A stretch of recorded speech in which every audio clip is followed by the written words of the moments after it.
Thank you for making the time for us. My name is Mary Ambo, and helping me on the sign language is Lucy Maura. Let's kick off the bulletin where the government has defended the establishment of Ebola quarantine facilities in the country, saying it is in line with an agreement between Kenya and the United States of America entered into in 2015 and ratified by Parliament. While addressing Parliament on public outrage over the development, Health Cabinet Secretary Aden Duale maintained that the country's sovereignty has not been surrendered. In the heated debates that ensued in Parliament over the matter, it emerged that the agreement was renewed in 2022, April, with its 7-year validity expiring in 2029. The Cabinet Secretary for Health, Aden Duale, on Wednesday took to the hot seat at the National Assembly, mounting a fierce defense of the government's decision to establish Ebola quarantine facilities in the country to be utilized by foreigners from outside the country exposed to Ebola.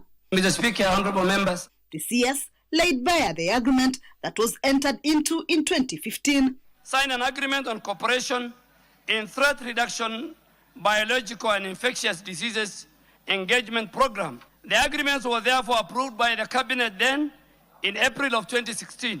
In a veiled attack on Parliament, Duale stated that the agreement was considered in Parliament, went through public participation, and then ratified by the August House in 2017. The renewing of this cooperation was again signed and came into force on the 5th of April 2022, which the annex I have provided. The extended agreement has a validity period of 7 years. Some legislators sought to dispute the contents of the agreement in the wake of current Ebola outbreak.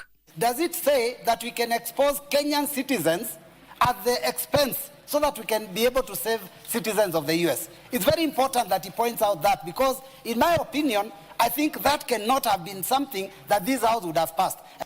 The agreement is a general agreement, Mr. Speaker. It is not just Ebola, it is other diseases, it is nuclear materials as well. Honorable Speaker, is it in order for the chair of the Health Committee to mislead the House and the nation that in those two agreements, which I have here and which I have read, there's a clause that provides for the establishment of an isolation and treatment center in case of any outbreak of Ebola or any other disease? There's none. I can read them out for you. If it is, show us, tell us the article. If you look at page 5, you will see the participants intend to collaborate in the following areas: surveillance and outbreak response. What is exactly happening now is surveillance and outbreak response. There is a ratified document by this House. The Speaker, members will take very serious when the Speaker is putting a question. Of as many of that opinion say, you just say, you don't know you're ratifying something that's going to bring a disease. So be careful next time. According to the CS, the agreement expired and was renewed in 2022, giving it another 7-year lifeline.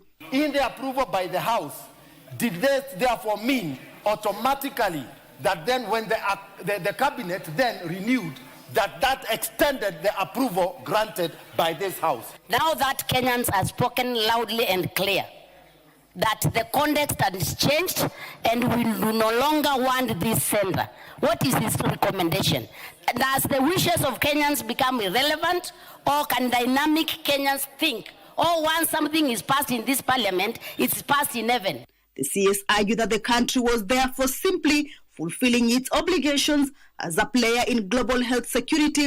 Over the last 23 years, Honorable Speaker, the government and the people of the United States, through the U.S. government health program, has provided close to $8 billion, equivalent to slightly over 1 trillion Kenya shillings, in support of the Kenyan health sector. He asserted that Kenya has not surrendered its sovereignty to the U.S., urging leaders not to politicize the matter. Kamchemenza for Prime Edition.